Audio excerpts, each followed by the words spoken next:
Okay, yeah, that was down. Okay.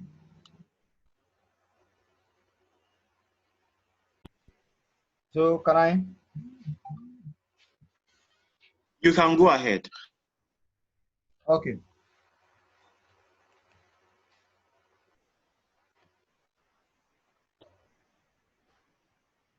Okay. So Sandra, if you are not okay, let me know. Okay. The second herbaceous plant we have a perennial plant. Now, as compared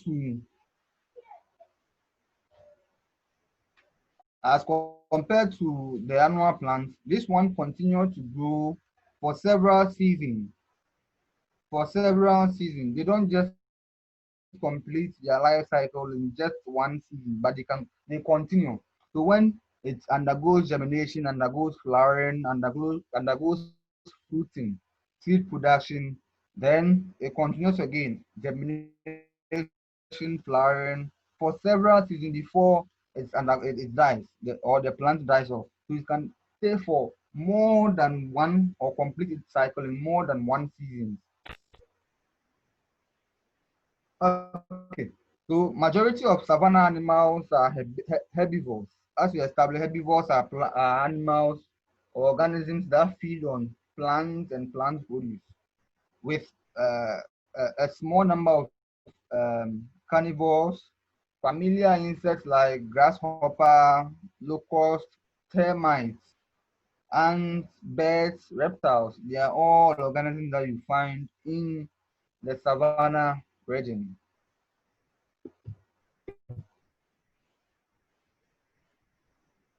Okay, so move to the desert region. What is the desert made up of? How would you classify a desert? We all have that perception that desert is a sandy place, sandy area where only sand is found. But no, a desert can be a very very dry place with very little rainfall, less than 25 centimeters annually. So when you measure with a rain gauge, you have it recording um, 25 cent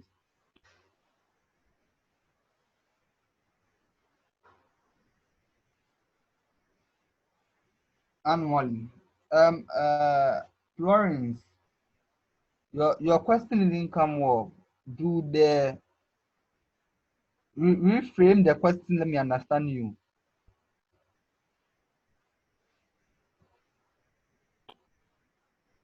Okay, so organisms that can be found in the desert area, you have camel, you have cactus. The cactus is a plant, desert plant. Then you have kangaroo rats. These are some of the organisms that can be found there. There are snakes. There's rattlesnakes also there. Okay. So look at the adaptations that make or adaptations that allow plants and animals to survive in the desert region. Adaptations that enable plants and animals to survive in the desert region.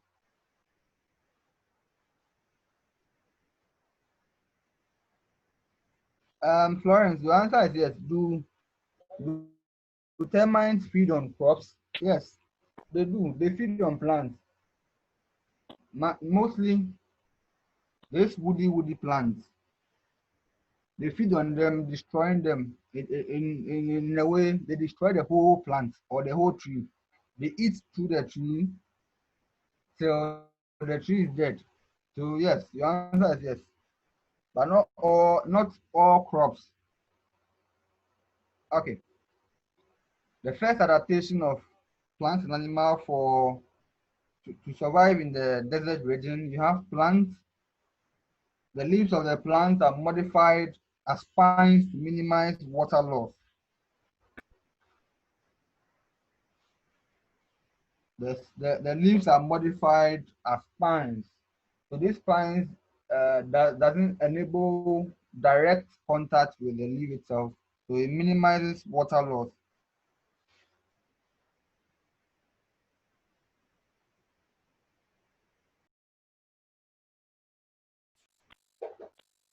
Then two, the stems are usually green.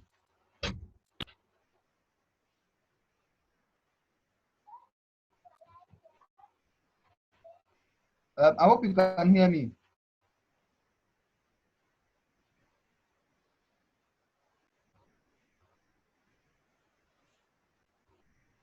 Okay. So the stems are usually green to make food for the plant. Now these same stems are normally swollen to store water. They are normally swollen to store water. Then I made mention of the cactus. The cactus being one of the most common desert plants, which is having a thick waxy coating that prevents water loss and helps it to retain water. So these are some adaptations or features of plants to survive in the desert region. Then the last two are for animals that they have thick skin to prevent water loss. So their skins are normally thick to prevent water loss as compared to those that are living in the tropical rainforest and grassland region. Then most of these desert small animals live in burrows, so they burrow themselves into the soil or into the ground to make to save themselves from fluctuations in temperature. So at the point where the temperature is too high or too low for them, that is where they live to protect themselves. So these are adaptations and features of organisms that can survive in the desert areas. So this ends our discussion or our topic on um, types of habitats. So general question, if you have any question based on what we have done last week today, that is our types of habitats, let me know. I answer you, then we move on. So that we move on to our new topic today, energy flow.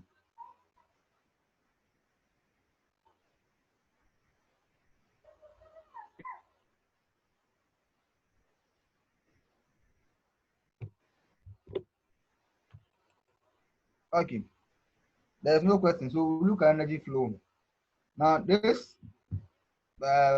topic here will be more interactive.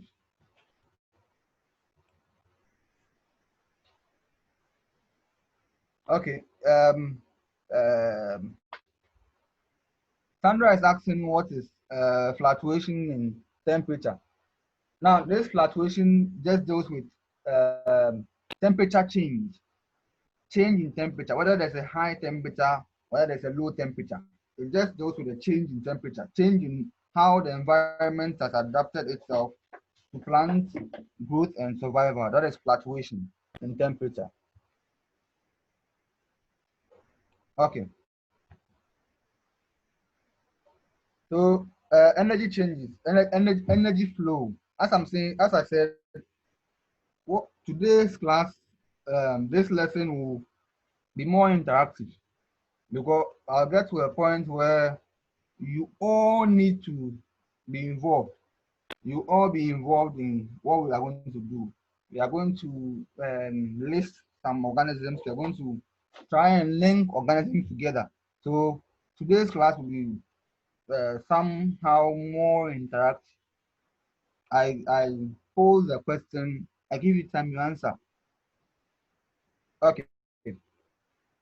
Now, this energy flow deals with the flow of energy from one organism to another until the energy is being used up. Now, energy cannot be used up that way. At the point where I'll tell you that the energy has been used up. There's no form of energy that is around again. Energy can be used all over and over and over and over and over again. Now we're going to look at this energy flow. Now energy flows in organisms by way of food chain and food web.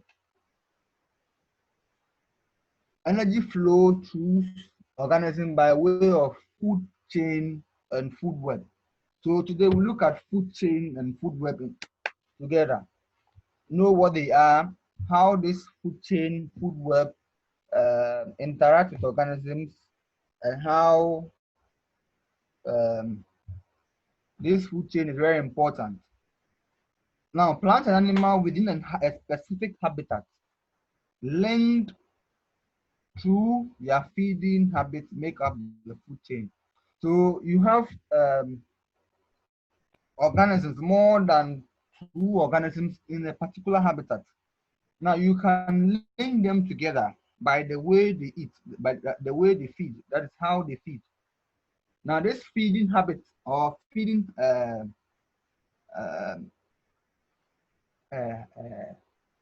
feeding way of organisms makes it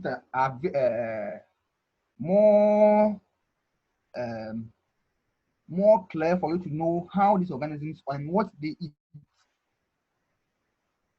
So you can, in your house, your mother will cook, then you give the food to everyone to eat. So that is also a flow of energy. Your mother will provide the food, then you all eat. But for these organisms, it's quite different. Why? Because it deals with from one organism to another organism, then the other organism to another organism, till the last organism use the remaining energy. That is the food chain here. So this food chain is defined as a feeding relationship where energy is transferred from plants, that is one organism, through a series of organisms.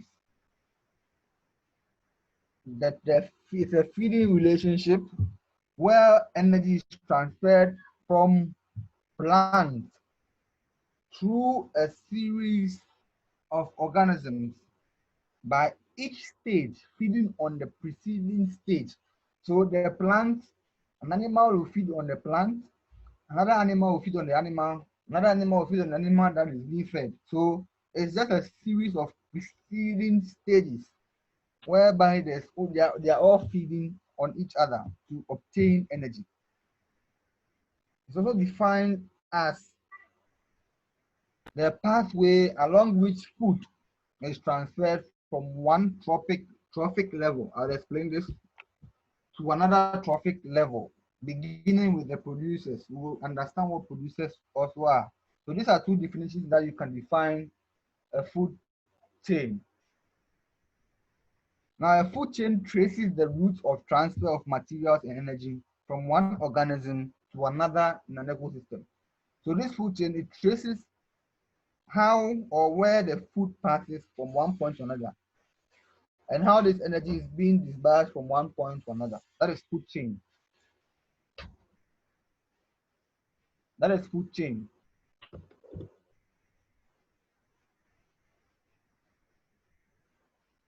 Okay, so let's look at how or characteristics of this food chain.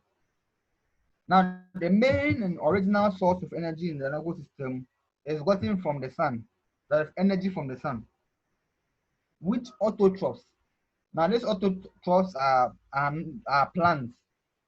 Let me remove the word plant usually from there. They are plants. They are plants because they produce their own food. So autotrophs are organisms that produce or make their own food. So what they do is that they trap energy from the sun and use this energy to produce their own food through the process of photosynthesis. Now, by energy transformation, the light energy from the sun is changed into chemical energy. That is the energy in the food by plants as they manufacture their own food. Now, most important point that you need to know: one, in an ecosystem, Organisms manufacture their own food are known as the producers. So in the food chain, we have the main or most important um, member of the food chain, that is producers. But these producers are normally plants. These producers are normally plants, also sometimes referred to as primary producers.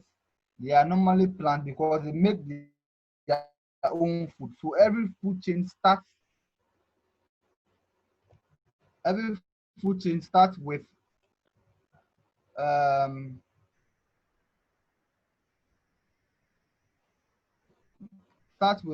plants. Okay, I guess it's a mistake. Someone raised up their hand. I guess it's a mistake.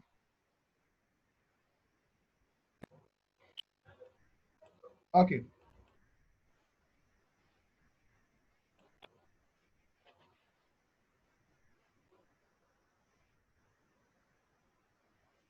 okay. So in an ecosystem, the first organism there, sometimes we refer to the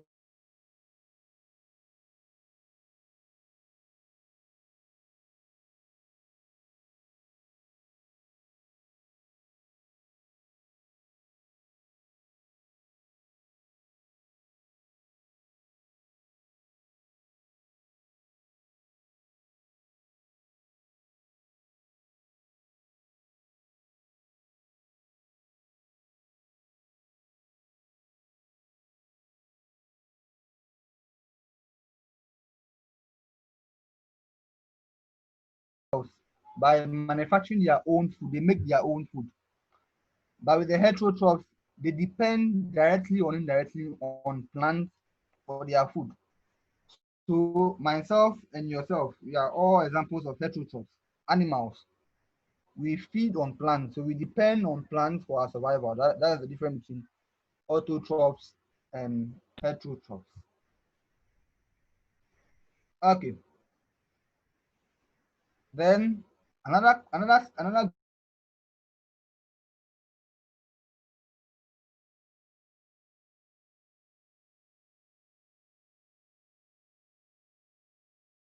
group of organisms in a food chain, directly or indirectly on plants, or definition for heterotrophs, and they are usually called consumers.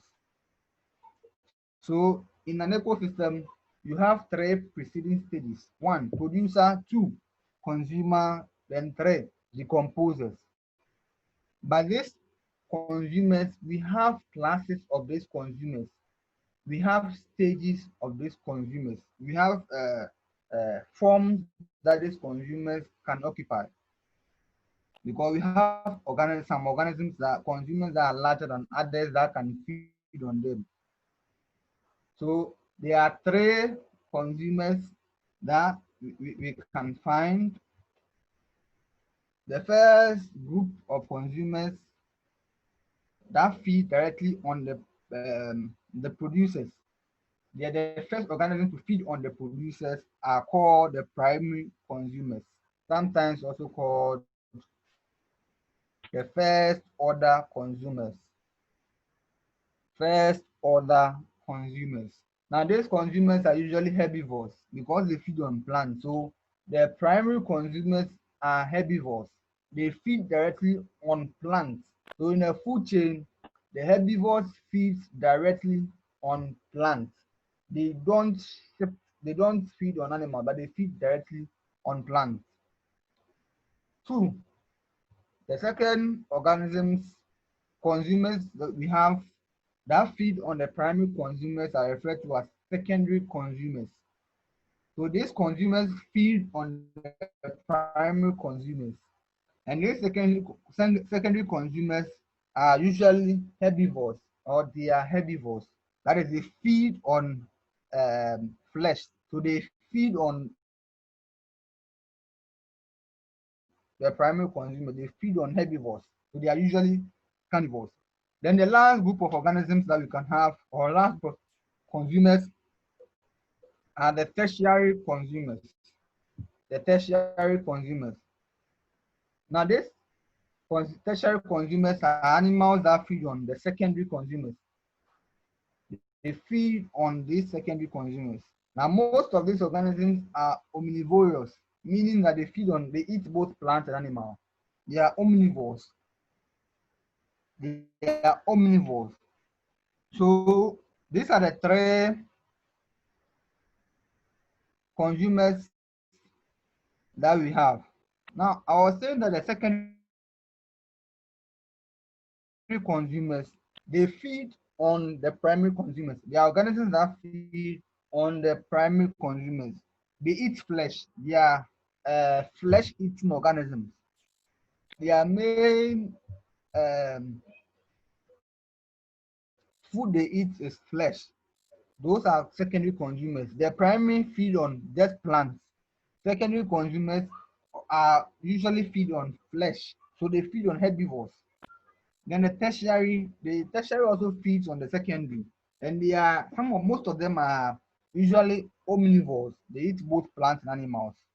Now, these omnivores can fit as primary, secondary, and tertiary consumers in the food chain. As primary, secondary, and tertiary consumers in a food chain.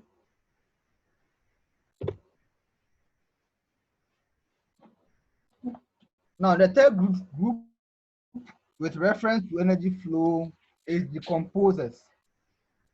Example, bacteria, fungi.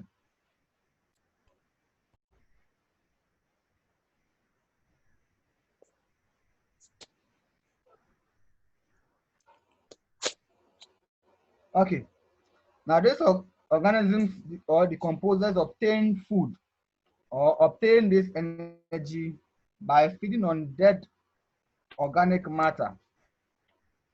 There is also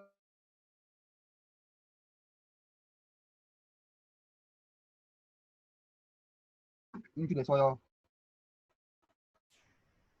for plants to use and maintain, and this maintains a natural circulation in an ecosystem. So with this decomposers, they are usually sacrificed. They feed on dead decaying matter, dead decaying organisms. So when they feed, then this energy is being transferred back into the soil again. Then the process of the food chain starts all over again. Now, each organism in the food chain represents a step or a trophic level. It represents a stage. Now, that stage is what we refer to as a trophic level. The primary producers is the first trophic level. The secondary, primary consumer, secondary consumer, tertiary consumer are the next preceding trophic level. So in summary, this is how a simple food chain looks like. You have primary consumers to primary producers, sorry, to consumers. And these consumers can take its form as primary, secondary, or tertiary consumers. Then you have your decomposers. So this is how a simple food chain is supposed to look like. Now I'm going to give you examples of this food chain. After I give some 5 minutes, each one of you is going to give me a simple food chain, or each one is going to draw a simple food chain. Now, as I said, every food chain starts with a primary producer, a plant. It's usually a plant. Now, this plant is being fed on by consumers, and these consumers are subdivided into three. Either it's a primary consumer. This primary consumer feeds directly on the plant, so they are herbivores. Secondary consumers feed on the primary consumer, carnivores. Then tertiary consumers, they are omnivores. They eat both plants and animal at the same time. So they can feed directly on the plant or feed directly on the primary consumer. Then the last is the decomposers. Usually not, we don't normally add them, but when in a given question where you've been provided decomposers, then you can add that. So these are examples of um, a simple food chain. Now, I've categorized them into two. You have terrestrial habitats and aquatic habitats. That is food chain in a terrestrial habitat and food chain in an aquatic habitat. So let's look at the terrestrial. The first one, you have grass. So the grass becomes the primary producer. Then grasshopper. The grasshopper feeds on the grass. So the grasshopper becomes the primary consumer. Then the frog feeds on the grasshopper. So the frog becomes a secondary consumer. The snake feeds on the frog, forms what? A tertiary consumer. Now this same snake can be fed on man. Now this man is not a decomposer, but rather it's also a tertiary consumer because the man can feed on grass directly and can also feed on grasshopper and also feed on frogs and feed on snakes. So this is a simple food chain. The second one, you have grass, primary consumer, primary producer, zebra, the primary consumer. They are herbivores. They eat plants. Then you have the lion, carnivores. So it feeds directly on the what? The zebra. The last one you have grass, primary producer, insect, lizard, then birds feeding on the lizards. Then in an aquatic habitat, you have diatoms. Diatoms, as we established in our uh, previous studies, phytoplanktons, normally on the surface of water bodies. Then these diatoms are being fed on crustaceans, that is zooplanktons, lobster, crab, name them. Then these crustaceans are being fed on by fish, these big fishes. And finally, man feeds on them. So the diatoms becomes uh, the primary producer, the crustaceans becomes the primary consumer, the fish secondary, then the man tertiary consumer. Another example is what you have water plants, then tadpoles are feeding on the water plants, then catfish will feed on the tadpole. So this gives you a general view of how a simple food chain looks like. So as I said, the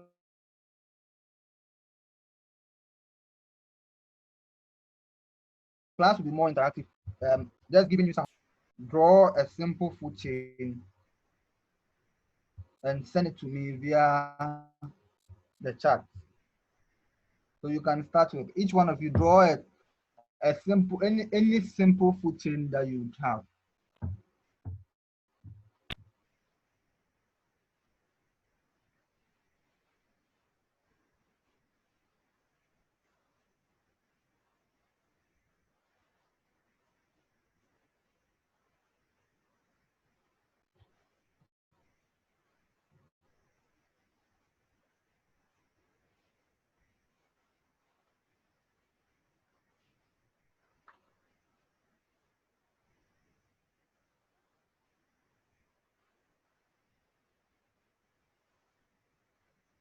Okay, I have first response from Florence. We have grass, goat, then man, then Sandra. You have grass, grasshopper, lizard, toad.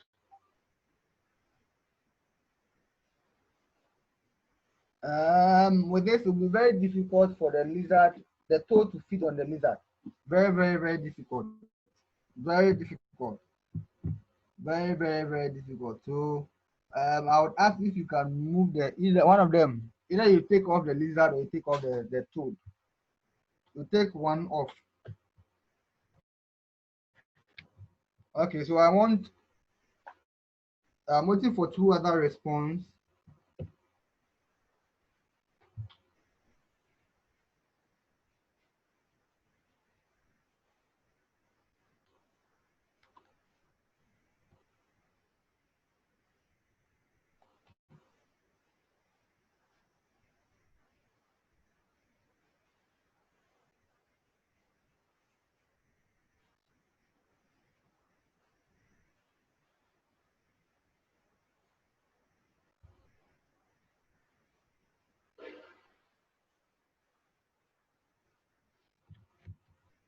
Okay, sunrise. Okay.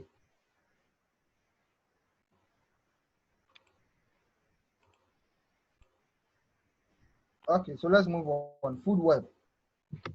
Food web. Now there are a series of organisms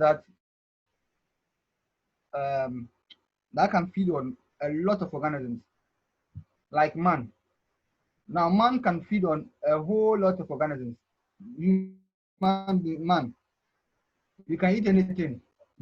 No, in fact, we eat everything. Man, we eat everything. So there are organisms that they have a wide feeding relationship, a big feeding association, feeding relationship. Now this big form of feeding association or relationship enables there to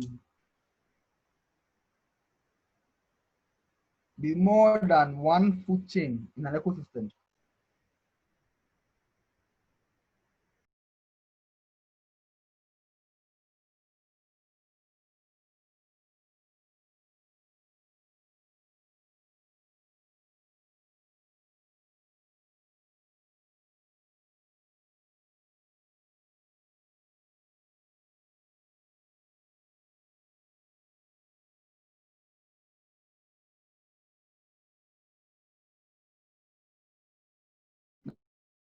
Now this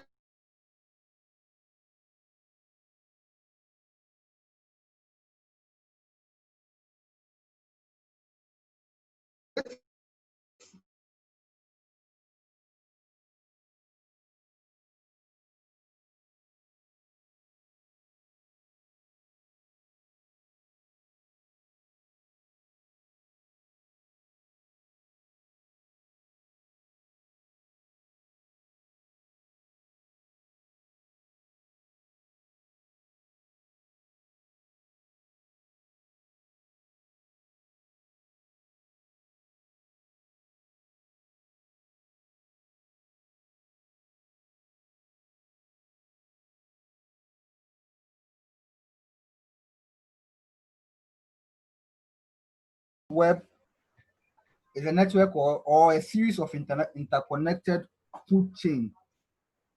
In a food web, the consumers have several major sources of food. So they, as I said, they can eat a lot of food at the same time.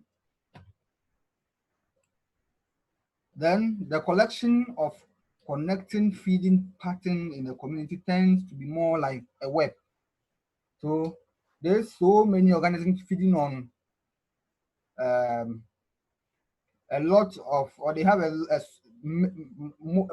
more source of food to feed from. The structure looks like a web than a chain. Now remember, the food chain is linear. You don't draw in it diagram. It's a linear chain, a linear food chain. So from this to that, from that to that, linear. That's how come I use arrows to represent. And that's how a simple food web looks like. Now, with a food web, if you can notice, look on your far left, you notice that I have producers, I have primary consumers, secondary consumers, tertiary. So it's more or less like a hierarchy, a pyramid. So it's moving upwards. So the first or lower ones are the producers or primary producers. You have talinum, it's a plant. You have maize. Maize is also a plant. Then this maize and talinum are normally being fed on caterpillar, grasshoppers, and armyworms. So they are all primary consumers. Now this caterpillar, grasshopper, and armyworm are being fed on secondary consumers. That is praying mantis, carnivorous beetles. So these organisms can feed on these grasshoppers. Now the tertiary consumers, that's the lizard that you can see there, can feed on the praying mantis, can feed on the carnivorous beetle, can likewise feed on the grasshoppers. This same lizard can even feed on caterpillars and even armyworm. So you can have it's a lot of interconnected food chain. The caterpillar can feed on the talinum, can also feed on the maize. Grasshopper can feed on both the plants there. So they can feed, they have a wide range of food to choose from.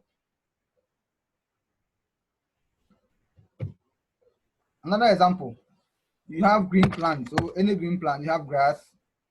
Let's choose any green plant, so grass. Then the primary consumers, you have worm, insects, field mice. Secondly, you have snakes, toad, lizards. Now, if you can notice this, the hawk as a tertiary consumer can feed on the toad, can feed on snakes, can likewise feed on the field mice. These field mice can also be fed by on by the snake. The snake can feed on the lizard and the toad. The toad can feed on worm, insects. So there's a wide range or a wide connecting organisms together. So they have a lot of feeding options. They can feed on from a lot of options. That is a food web. That is a food web. So if you have any question on how or what a food web is, now note how to draw a food web. You need to start from the producers, the primary consumer, secondary, tertiary. If there's any possibility for decomposers, then you add them also. Now the last one, flow of energy in a food chain or food web. How energy flows through organisms. Now just picture you have an organism obtaining energy from the sun. So energy is being obtained from the sun. Let's say 100% of energy is obtained from the sun, or the sun is producing 100% energy. Now all energy that comes from the sun is absorbed by this producer, that's a plant. The plant converts the light energy into chemical energy. Now the amount of energy that is being absorbed by the plant, that is 100% energy that the sun is producing, the plant absorbs just 1 to 10% of that energy. 1 to 10%. Now the rest of the energy, that is 90, the rest of the 90% is lost through one, reflection by dust or by the soil or from the surface of plants. 2, absorption by clouds and the soil. Then 3, plant respiration, so plants breathing in and out. Point 2, only about 10% of the energy content in the producer is transferred to the primary consumer. Only about 10% per. Why 10%? Now it could be that at the point where the primary consumer is feeding on the grass, now it could be that it will only feed on the leaves. It will not feed on the stem because energy is stored in the stem. It won't feed on the roots. There's energy in the roots. Now again, this same organism would just take a small portion of the grass, which will constitute maybe only about 10% of the energy that is stored in the primary consumer, the primary producer. Now again, there's just about less than 10% of energy stored in each of the consumers. So this energy is being transferred. At the point where, let's take a goat eats grass, it has obtained only about 10% of the energy that is being stored up in the organism. Now this 10%, it would have about just less of it transferred between the primary consumer, secondary, and tertiary. Now this may be a factor where organisms are feeding, it won't sit at one place, it will be moving. When it is moving, it's losing energy. It will undergo respiration. Respiration also requires energy. So activities of these organisms enables energy to what? To